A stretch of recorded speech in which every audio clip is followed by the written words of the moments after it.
and welcome to the April AMA and State of the Show address here on A Gamer Looks at 40. I'm Bill. Thank you so much for clicking this, checking out the show, and if you're actually clicking on this link, it shows that you care. It shows that you are curious as to what's going on with the podcast now, going forward. I'll have a couple of quick little news things for you, some updates, and then answer some questions from the Discord community.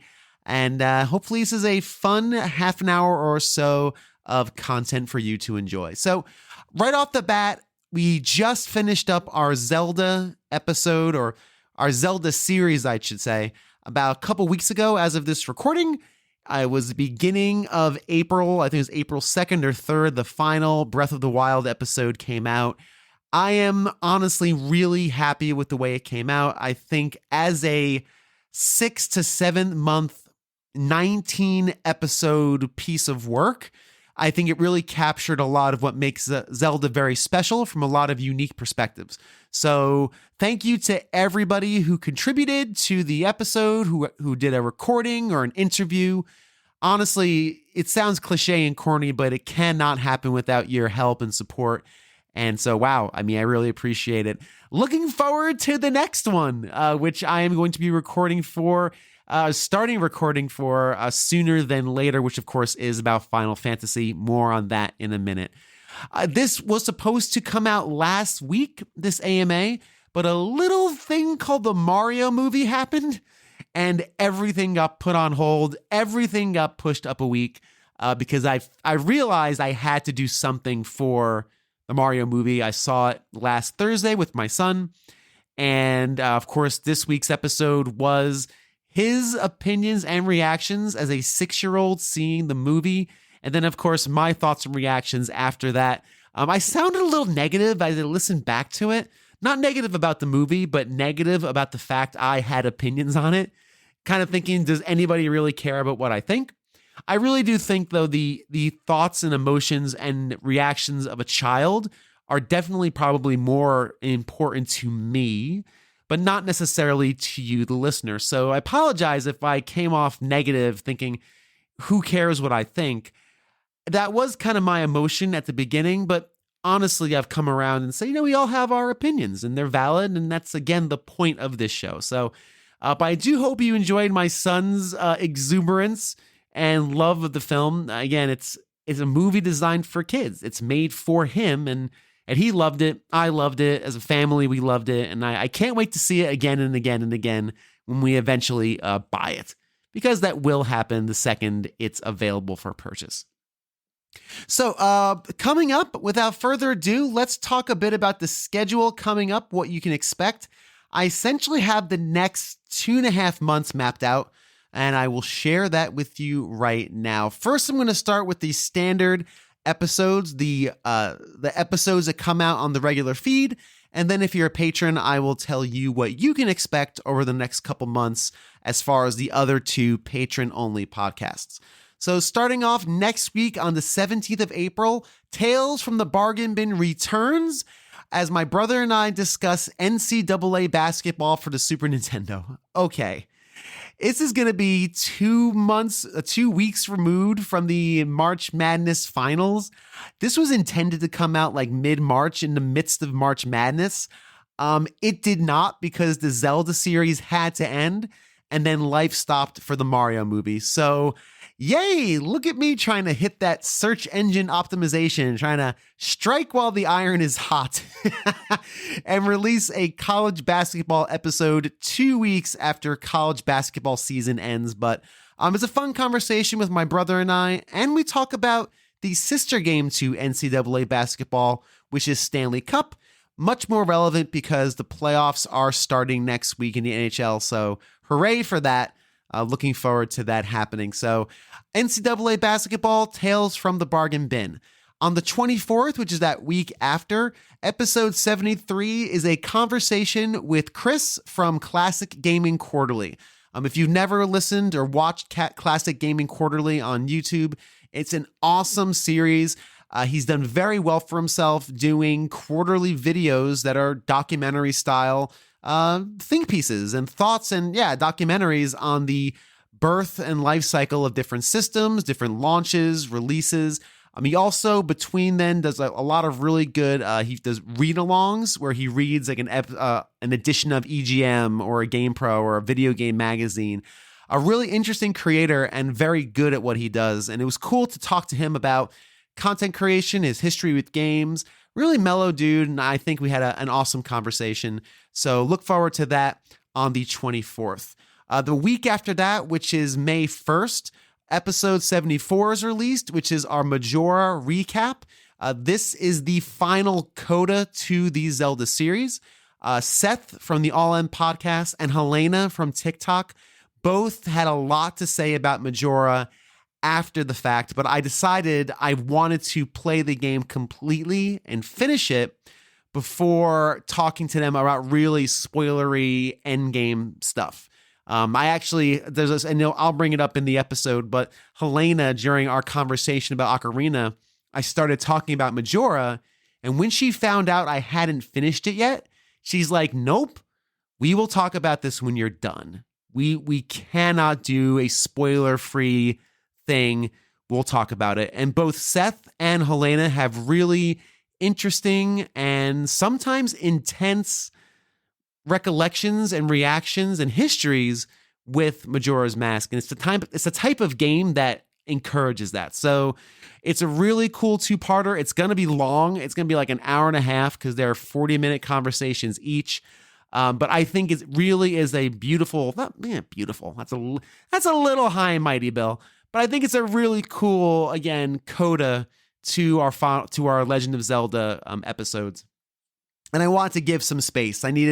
Zelda needs to kind of exhale a bit. And at the episode 74 is that final, okay, we've gone through it. On the 8th, Tales from the Bargain Bin returns. Unknown game just yet, so if you're a fan of that series and you have a game that you received as a kid and you didn't quite expect it, but you loved it or hated it or whatever, and there's a story, let me know. DMs are open on Twitter and, of course, on Discord. If you haven't joined it, please do.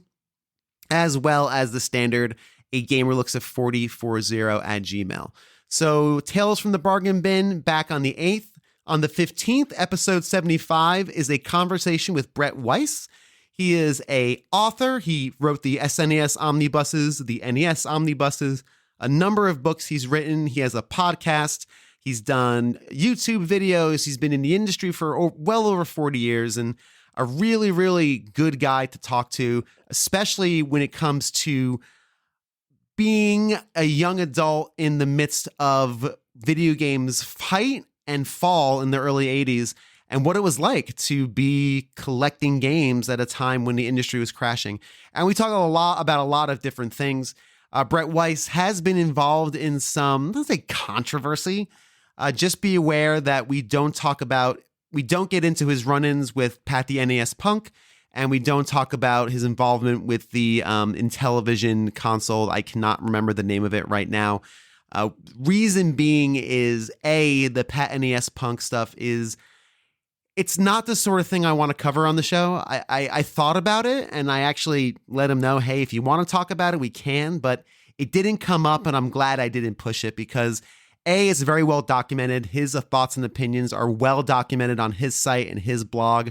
Feel free to read it if you want to hear about that back and forth and some of that drama that occurred. And honestly, it's a world I don't particularly want to trade in because it's not the point of the show. And secondly, the Intellivision thing, which he caught a lot of flack for as well, his support of that Intellivision retro console, he made an investment that didn't work out. And I honestly don't think there's much more interesting. I don't think there's anything else interesting to that other than he believed in something that didn't pan out. And there's no story there. And nor am I going to accuse the guy of anything revolving around that project. So sometimes you believe in something that doesn't work out. It doesn't work out and you move on. There's nothing terribly interesting about those two pieces that wouldn't be salacious or me trying to pump up a story that's not really there. So long story short, Brett Weiss, really good interview. I think he's a really interesting guy, has a lot of good stories, But if you would click on that with the intention to hear dirt about Pat the NES Punk or the Intellivision thing that's not there, then it's not the episode for you. And we just don't get into that. I don't want it to be like this clickbaity thing where, ooh, Brett Weiss, what did he have to say about that? It's just not there. After that is going to be on the 22nd of May, another Tales from the Bargain Bin. And then on the 29th, episode 676 is A Gamer Looks at 40, a conversation with Mike Fallick. Mike Fallick, he was introduced to me by Julian of Nerds Without Pants many, many months ago. We had a conversation. It was supposed to be about Ocarina of Time, and it turned into a pretty lively debate about the nature of criticism and video games as art and art history. And it kind of went off the rails. And when I finished the conversation, I looked at the interview and I said, what am I going to do with this? Because we didn't really talk much about Ocarina of Time. And then I decided, you know what, let's present this as a complete conversation, which works well in this kind of month and a half where I'm doing kind of complete conversation episodes. So a fun episode, definitely different than what you're used to hearing on this show, but it's good. And he's a good guy with some interesting perspectives. So I hope you enjoy that. And then finally, on June 5th, episode 77 is released, which is our Side Quests Volume 6. A lot of the bits and pieces of all of these episodes combined. I love side quests. Combining just different stories from all over the map in this one big kind of omnibus episode is really neat. However, if you are a patron, the fun doesn't stop there. You have more episodes coming your way over the next couple of months if you're on the $5 tier. And if you're not on the $5 tier on Patreon, sign up. There's some really cool stuff coming out there, trying to build more value to those who donate and support the show financially. It definitely helps for sure. Patreon.com/A Gamer Looks at 4040. So if you're a patron, expect the following episodes. On 4/19, which is April 19th, you'll get an episode of Rolling Credits. The topic is Doom 2016 with my brother. It's a fun conversation because Doom 2016 is a really good game. It's a lot of fun. My brother and I, we kind of start delving into more non sequiturs as we do, but it's a cool conversation about a really great game, and I think you'll enjoy our perspectives on it. The next patron-only episode is on 5/3 or May 3rd, where you'll find the next episode of the Uncut Archives, featuring the second interview I did for the show with my best friend, Joey. He hasn't been on the show much over the last year or so, his time and everything else, but we have this great hour-and-a-half long conversation. A lot of it's been used in other episodes, like the Uncut Archives are intended to be, but having it all together in one place, it's just a real fun, fluid conversation, and it's very much so us. Joey and I have done podcasts together. We've co-hosted, and we've been friends since the 3rd grade. So we just had this natural chemistry, and I think it's a really fun listen. So if you're a patron, you're going to get an hour and a half of Joey and I just shooting the breeze and talking about video games. Again, a lot of it's been added to different episodes, but as a whole piece in conversation, I think it's pretty fun. And then on 5/10, which is just the week after, May 10th, we have another rolling credits on Phantasy Star 4, starring Greg Seward of the Player One podcast and Generation 16 series of videos. I was a Nintendo kid. I never touched a Genesis really until recently, and I've decided to kind of broaden my horizons for the Genesis RPGs, and from all accounts, Phantasy Star 4 is one of the best. So I started with the top tier, and boy, I was not disappointed. But it's not Final Fantasy, but it's its own thing, and I enjoyed it. So Greg and I have a pretty brief, about 25-minute conversation about Phantasy Star 4. So if you love that game, that is an episode you should definitely check out.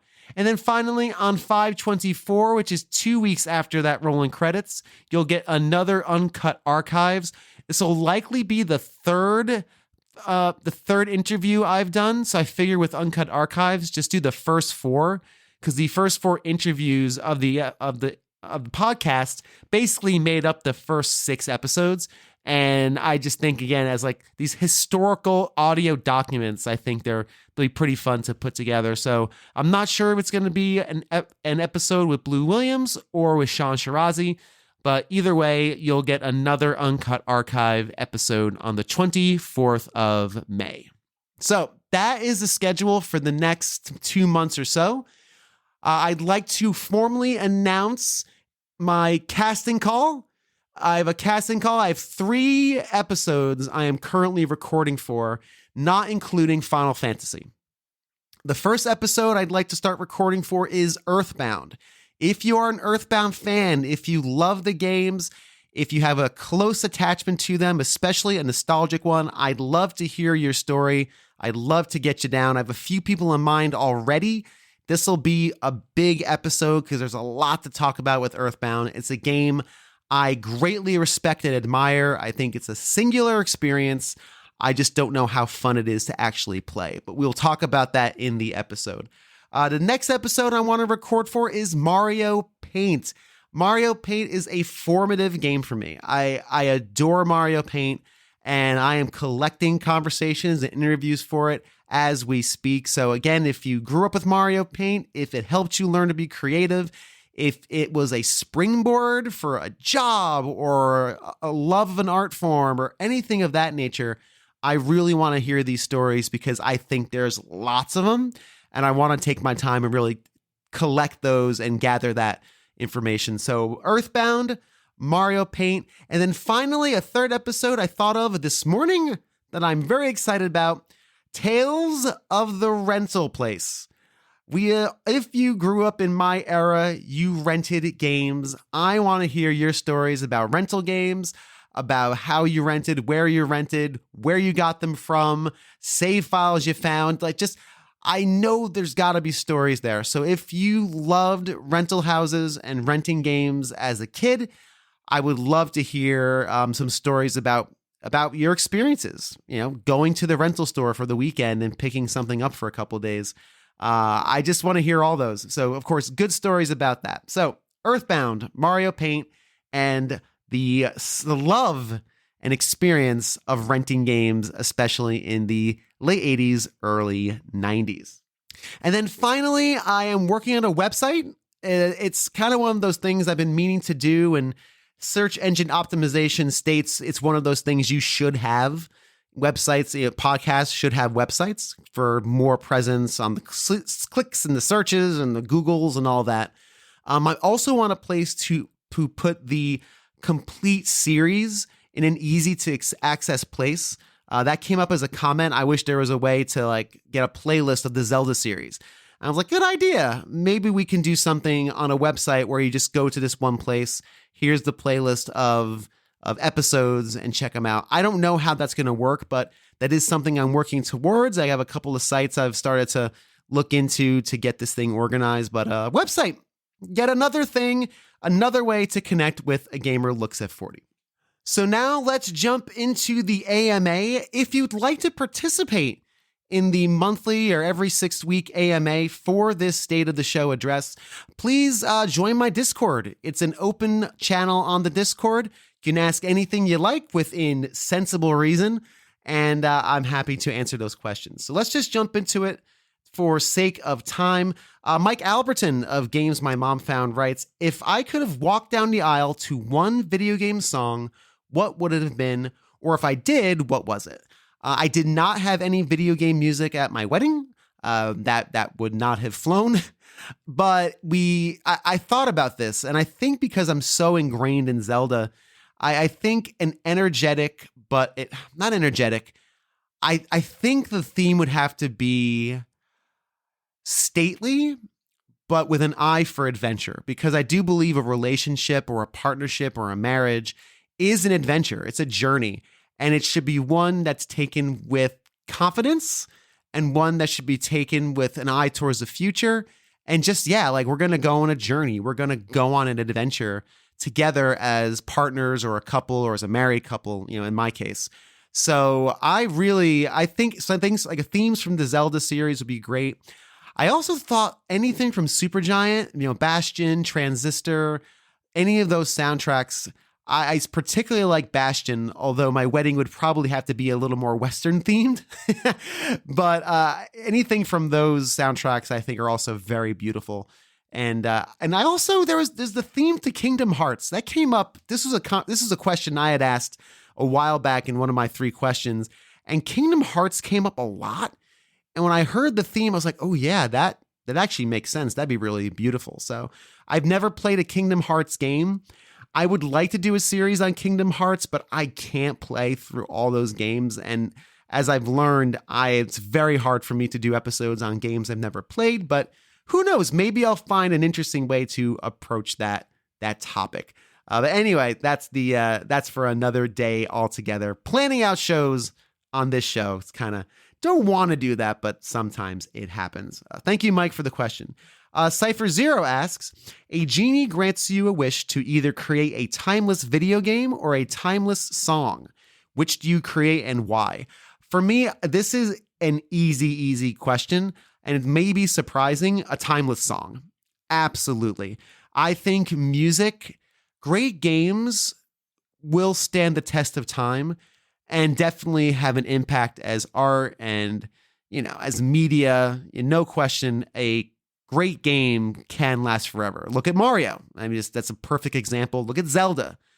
But timeless music bridges generations, bridges everything. Music is so much more universal than games, right? Games have a certain set of requirements that you must adhere to in order to experience it. You have to be able to pick up a controller and play. You have to be able to see and hear, and it engages lots of different senses.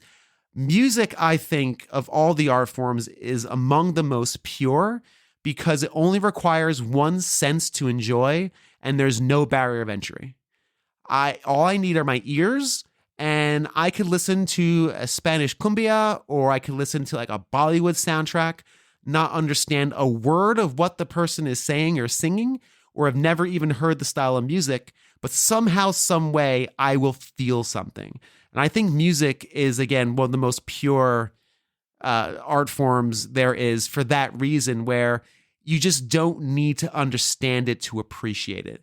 And I know a lot of art is the same way in movies, but music, for some reason, is timeless. And I think timeless music transcends so many boundaries and transcends so many groups of people.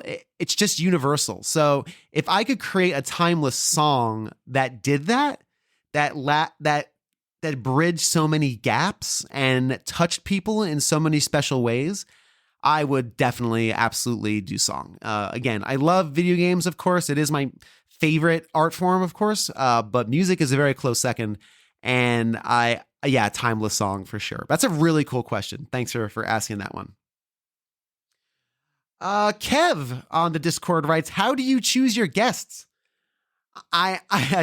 They choose me. I mean, I am very lucky to have people who take their time on, let's be honest, a very small show. This is not a big deal production. This is not a show with this crazy long reach. So the fact that I've been blessed enough to have dozens and dozens of people willing to take their time to join me for these conversations is really, really remarkable. And there's really two methods of guest acquisition. The first way is just what I did. I do casting calls on Twitter and Discord and here. Hey, this is what I'm recording for over the next few weeks. If you have thoughts and opinions, hit me up. And it's really just a come on, come all, right? If so, I had some people for Zelda reach out and to casting calls who I didn't get to for time or whatever reason. If you're one of those people that reached out and I just couldn't get to you, I apologize. I just ran out of time. Like, the series could not keep going, right? I have to, at some point, cap the interviews at a certain point. Like, I can't do anymore. I'm out of time. But for the most part, I usually spend time with nearly every person who responds, for the most part. And if I do an interview with somebody, I have never completely trashed an interview. I have had interviews where I've used pieces, not everything. I've used interviews in their entirety. I've used bits and pieces. I've used snippets. But at the end of the day, if you've done an interview with me, it's very, I I can't remember a time when I haven't used at least a piece of it in the show. I think that's important to me, to fit those in and make those things work. It's kind of like my job as the host. My job as the host is to present these stories that you tell and present them in a way that's appealing for someone to listen to, that tells a story, that attempts to paint a narrative. But they are your stories. So you're the crucial part of the show. If you don't give me stories, I don't have a show, because no one wants to sit and listen to me ramble, I guess, unless you're listening to this, which is fine. But that's kind of the way the show works. So first way, casting calls. Again, if you have a cool story, even if it's not Earthbound or Mario Paint or Rentals, you say, I got a story I've never told anybody about video games. Maybe Bill will like it. Please reach out to me. I'm always down for doing episodes where there's just like 2 or 3 random stories on it. I did it very early in the show, and I'd like to do another one. So please don't feel limited to just the topics at hand. I'd love to hear your stories about games. That's what I'm here for. So that's the first way. Second way, I do have people I seek out, like Brett, for example, Chris from Classic Gaming Quarterly, other people I've reached out to over the years and never heard back.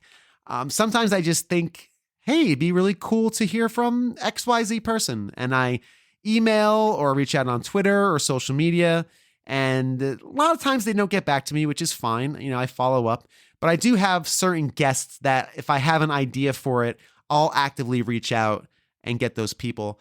But I will say that this show, again, is really designed for everybody. So getting, people who are in streamers and bloggers and YouTubers and podcasters, as much as I love those people who do this show and contribute, they're vital to this.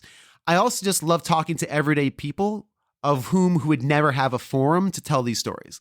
I think that is a really cool part of this show where I am extremely inclusive. So if you're listening and you want to be on the show and you're thinking, yeah, but I don't have a fancy microphone, I'm not a podcaster, I genuinely don't care. I will talk to you on Skype, over your phone. If it sounds like crap, I don't care. I'll do what I can with it. I want to tell your stories. I actually kind of like when the audio on the other end has a bit of a grittiness to it. It feels real. I kind of like when it's unpolished, because that to me feels very real and lived in, and I think conveys, again, a piece of the story, right? So suffice to say, even if you've never been on a podcast, you're like, I don't know if I could even talk on a show, please reach out. Let's work something out. We can figure something out. I'd love to have you. So awesome question, Kev. I appreciate it. Cypher Zero again asks, do I enjoy focusing on a single franchise and tracing it from first game to most recent, or do I prefer to go console by console and jump franchises? I'm assuming this relates to the Zelda series we just did. Early on in the show, again, if you haven't heard the story, initially this show was supposed to be about 30 episodes long and done. It was supposed to be a limited release.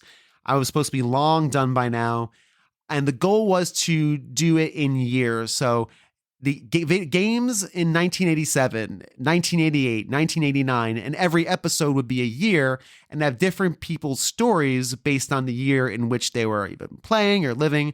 And after doing the first 4 episodes or first 4 interviews, I realized people don't think about games that way. They think about systems and consoles, and they don't think about what I was playing in 1989. No one thinks that way. And it was a big stumbling block for the show for a good 6 months. And until I started releasing the shows in May of 2020, I guess it was, or 2021, and away we went. It was 21. So anyway, at the start, I was doing it by systems. I was kind of going through the systems, and I still had a thought, this is a limited run. So I'm going to go through like the systems, maybe cover a couple games. For the N64 series, I landed on GoldenEye and Mario 64 and Super Metroid, right? I kind of like landed on the big tentpole titles of which I had conversations for. Remember, this show, the topics of the show depend on what I get, right? If I don't get any content for Earthbound, I can't do an Earthbound episode. But then I realized that it would be fun to track these franchises. And that's what led to the Zelda franchise. So the Zelda franchise is the first beginning to end. And I really like that format. It's a lot of work to do to kind of put together those episodes, but that's kind of what I'm into now. So the ebb and flow of the show is likely going to be, for right now, for example, these kind of short form interview episodes that kind of bridge the gap between the Zelda series and the Final Fantasy series. I hope to have a few that, again, that Earthbound, Mario Paint, and rental stores. Those are kind of the three I'm focusing on. I'd like to do those.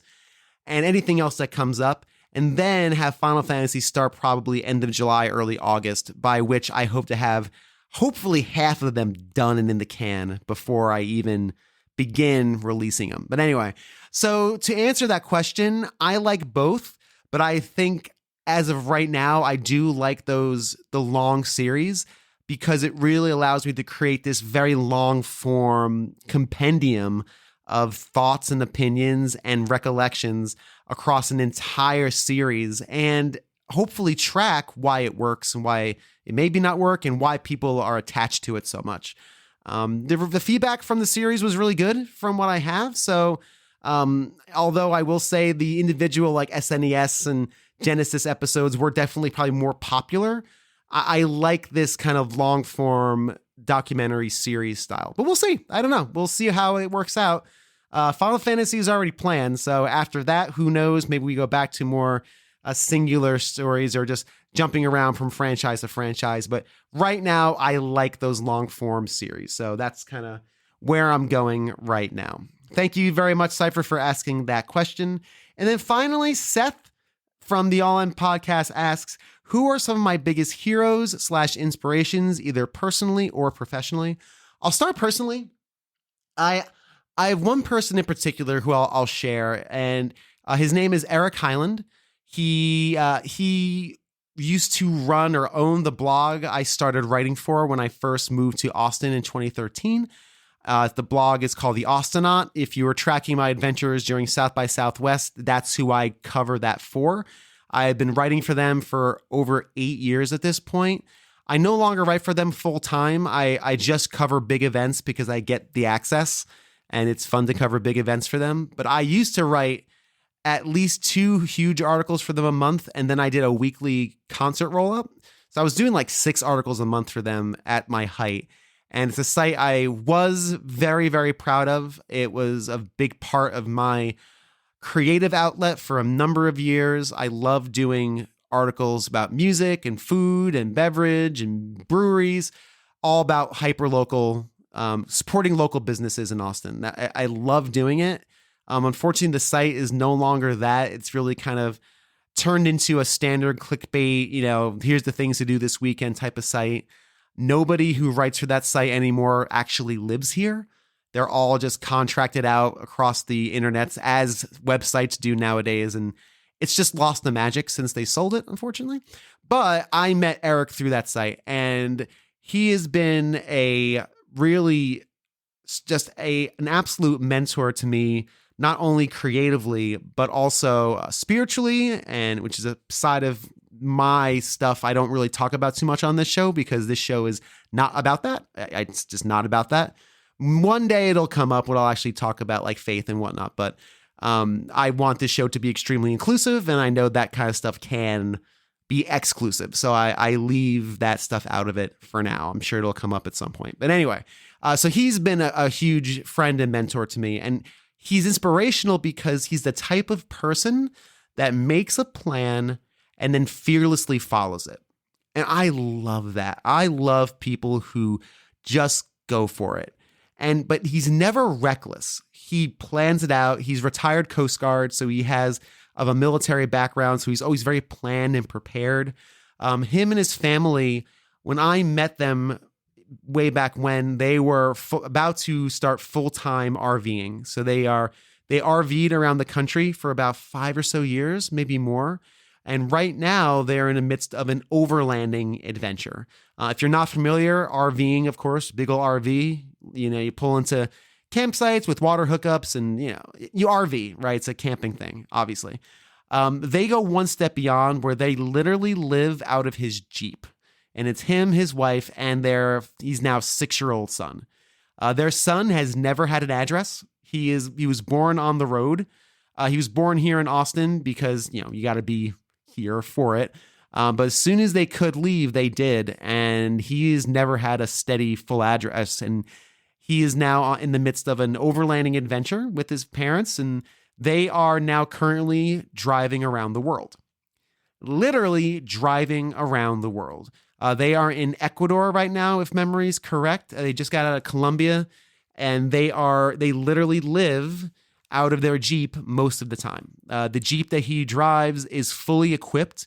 It has a fold-out tent that comes from the roof that sleeps 2 people. The trunk bed turns into a bed. They have a shower that comes off of the Jeep. They have a refrigerator. They have extra water tanks. They have extra gas tanks. They have all sorts of this Jeep is designed for them to live out of full-time. They do not need to go to a campground with a hookup. They can park on the side of a mountain, basically set up camp, out of their Jeep, literally fold out a giant awning and literally sleep anywhere they want. It's incredible. They do on occasion spend extended periods of time in Airbnbs. They were in Bolivia and they spent about 6 weeks in an Airbnb because they do work and they have to post. They do a social media site. They have a YouTube channel. They have a blog, and they're just inspirational people. They decided, we want to travel around the world. We're going to do it in a Jeep. We're going to overland. And they go to overlanding expos. They go to national expos to talk about their journeys. Eric is in the midst of writing a book about his experiences. And this is going to be a 10-year adventure. And when Caspian, their son, is 16, he will have been to nearly every populated country on the planet. Nearly. I'm not, obviously there's a bunch he won't be, but he's gonna be extremely well traveled, and man, that kid's gonna have stories. So Eric Hyland, I love him dearly. He's a dear friend, and again, and as far as professionally, it's really, when it comes to podcasting, I have so much respect for those of you in my circle that are good at building communities. And I am not good at promotion. I don't know how to do it. I don't know how to market anything. As far as building communities, I'd love to do it, but again, it's time, it's kids, it's my real world job, which can be very demanding. And it's just hard for me to build communities. And I love the fact that people like Seth from the All In podcast and Gamers Week, they have a wonderful community, and Retro Logic and the Pixels and Moses and his crew and his team of people who are adept at building those communities and really growing them and fostering them, because it takes a lot of work to do. I have an immense amount of respect for. I am good at doing work. I am good at making things, I like to think, and then I let other people promote it. That's why I write for sites. That's why I wrote for, when I was a film critic, I wrote for websites. I didn't have my site. I wrote for other people and let them promote it and put it on the site, right? So that's kind of always how I've always been. And so professionally, I'm always inspired by those who are really good at building those communities and building those cultures around their work, because it's something I'm not good at and it's something I aspire to. So kudos to all of you in my circle of friends here who are good at that, because man, oh man, I wish I was much better, but I try. And if you want to see me trying, this is me trying. Join my Discord. I posted a link a couple of days ago on Twitter. Join the Discord. Come on by. I do the show notes for every episode. It has some really cool, neat behind the scenes stuff. Some of it's pretty interesting, I think. I sometimes think that stuff's for podcasters, but if you're interested on how this show gets produced, I have show notes for every episode. I'm going to start doing more polls. If you're a patron, you get first crack at anything that's casting call related. So like tonight, as soon as I'm done with this, I'm going to post the first casting call, and then this episode will get launched probably tomorrow afternoon-ish, just for the public casting call for the episodes. And yeah, trying to build some fun stuff in the Discord and use that as my hub for communication, because Twitter only goes so far. I think Discord, I can be more curated, more detailed, etc. And that brings me to the end of the State of the Show and the AMA. Thank you so much for checking out this episode. Thank you so much for being a fan and a friend of A Gamer Looks at 40. I'll say it until I'm blue in the face. This show does not happen without you. It's corny. It's cheesy. You hear it all the time, but hear it from me. This cannot exist without you. So thank you for listening, clicking, sharing, and doing all the things. And until next time, just continue being awesome.